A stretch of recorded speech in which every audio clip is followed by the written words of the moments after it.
Hi, I'm George Friedman, and I'm here with Robert Kaplan, Stratfor's new Chief Geopolitical Analyst, and we're going to be talking about Syria today.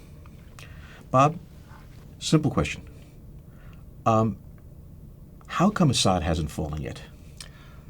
I remember back in March, April 2011, I read stories about how by the end of December 2011 he would be gone and we would have a new Middle East by the start of 2012, and that hasn't happened, as you intimated. One of the reasons it hasn't happened is because Syria, to a greater extent than Libya, is a real institutionalized state with real armed forces, real security forces that govern, that have ministries.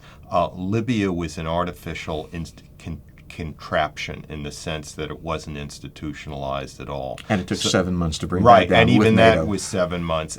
So once you stabbed at the Gaddafi regime, it started to unravel very quick as there was nothing there to control the population. Here you have an armed forces. The people in the key positions are Shia trending Alawites, the same as the leader Bashar Assad and his father Hafez al-Assad.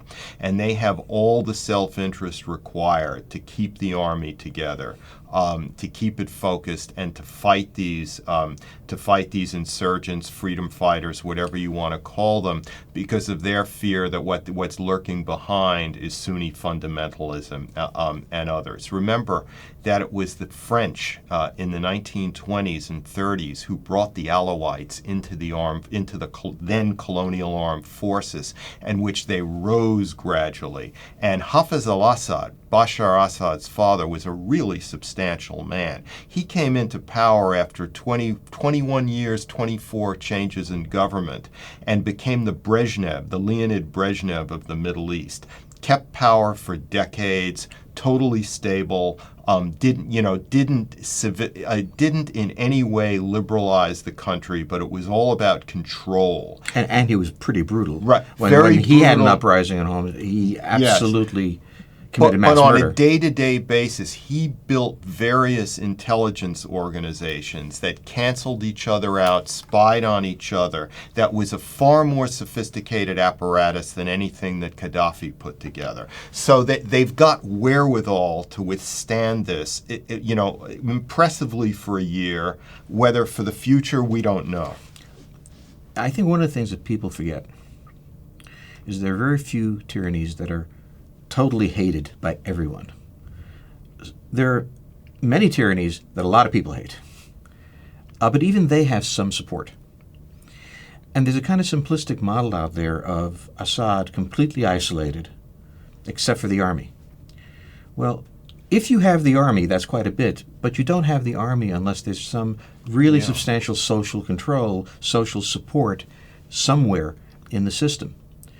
And I think one of the reasons why there was the expectation of imminent collapse was a lack of understanding, first, of just how much support Assad had. For good or bad, these were people who benefited from the regime. Whose survival depended on it. And who were not going to give it up easily. I mean, he really needed it. And it wasn't just the Alawites. It was Sunnis and others who had been brought into the power structure over the decades and whose livelihoods and the welfare of their families and grandchildren depended on the regime and still depend on the regime surviving. There's also the fear of chaos because of what happened in Iraq. That should not be underestimated. And these people are prepared to carry out the orders of the regime, have nowhere to go.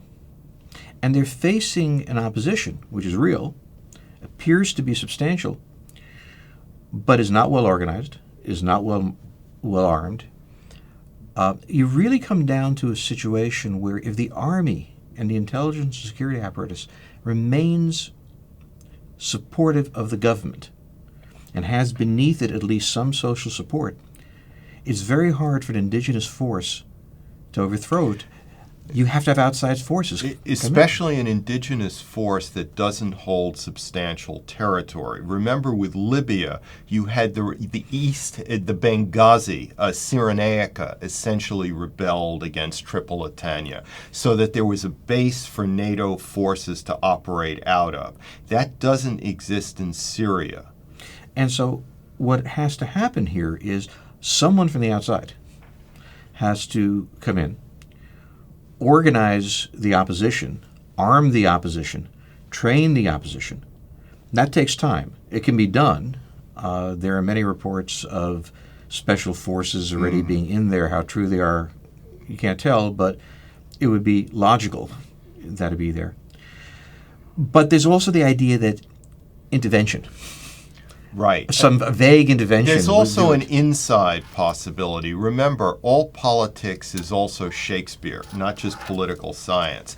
And if there is a top regime figure who, who for some reason or another makes calculations and brings a few others with him who defects. I'm not talking about a low-level general or somebody or a deputy minister, but somebody close to the ruling clique. If he were to defect, over time that might lead to more defections and the regime can unravel. And these are things we don't know, that are hard to know. But we know this much. For the past year, that sort of defection has been prevented. But more than that, the intelligence apparatus is not only spying on the dissidents, it's spying on itself. Right. And I remember under Saddam, at various points when I think the United States and others may have thought that they were mounting an internal opposition among generals, those generals were either shuffled around very quickly to other posts or disappeared very quickly. And this is the thing. I mean, the various things that you would hope for if you wanted to see Assad fall, some sort of split in the military, a coup by some military faction. This is all very hard to achieve. Keep in mind, though, George, that not all, just as all tyrannies have some support, all tyrannies are different from each other. Some are more extreme than others. And I can tell you, traveling from Iraq under Saddam to Syria under Hafez al-Assad was like coming up for liberal humanist air.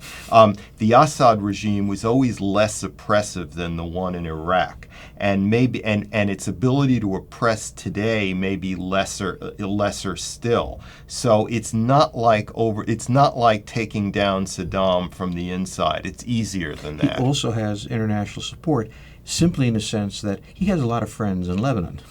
I mean, the Assad family, apart from being political, engage in a lot of businesses. And they have a lot of business ties in Lebanon for various individuals who aren't eager to see them go. They also have outside support from the Russians. Yes. In particular. The Russians have two problems. First, they do not want a principle established that Westerners have the right to go and overthrow merely because they're brutal and repressive, because they might get on the list too. The Russians also have no desire to alleviate any American problems in the Middle East. So long as the Americans are bogged down somewhere in the Middle East, it's beneficial to Russia and to some extent China. They don't have to deal with the full power of the United States. I see this as becoming a really protracted endemic crisis with low-level rebellion against the regime, where the regime is applying a whack-a-mole strategy, where it can control, it puts down Hama, it puts down Idlib, but then things erupt in Dera, for instance, or somewhere else. And at any one moment, there's always a small uprising somewhere. And over time, the U.S. and its allies may be able to infiltrate in better weapons, some special operations forces, to organize the rebels, etc. It would probably have to be done with the cooperation of Turkey. So over time, the regime could weaken. But as of today, it's hard. The chances of a sudden collapse are not strong. And let's remember also that a military intervention is possible. Certainly, the West has the military force. But the casualties would be appalling, not to the West, but in Syria. A surgical strike designed to take out this regime is impossible.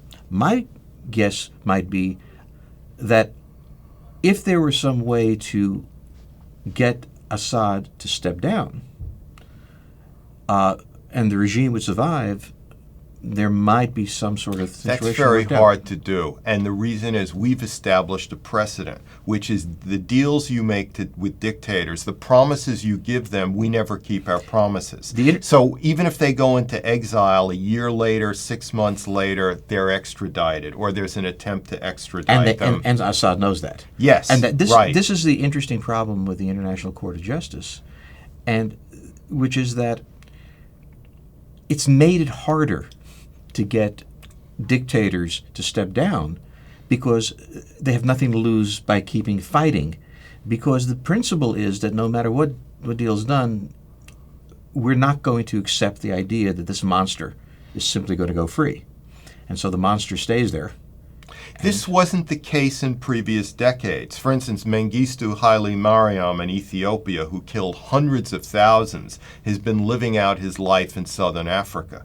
When we eased him out in 1991. Pinochet is another example. And the question we have is, would we rather bring Assad to justice, or would we rather get rid of Assad? And the international tribunals that exist actually seem to complicate that issue, because knowing that justice is facing them, they hang on for dear life. The real interesting thing about Syria is it a real country or is it a geographical expression? If you look at a map of Syria by ethnic groups, you see, it's messy. It's like a messy child's finger painting. But nevertheless, you have Alawites in the northwest, you have Sunnis in the Damascus-Homs-Hama corridor, you have Druze pockets in the south, and you have Christian Assyrian pockets in the north. Will the fall of Assad, the expected fall of Assad at some point in the future, lead to the unraveling of the country? Or maybe it won't.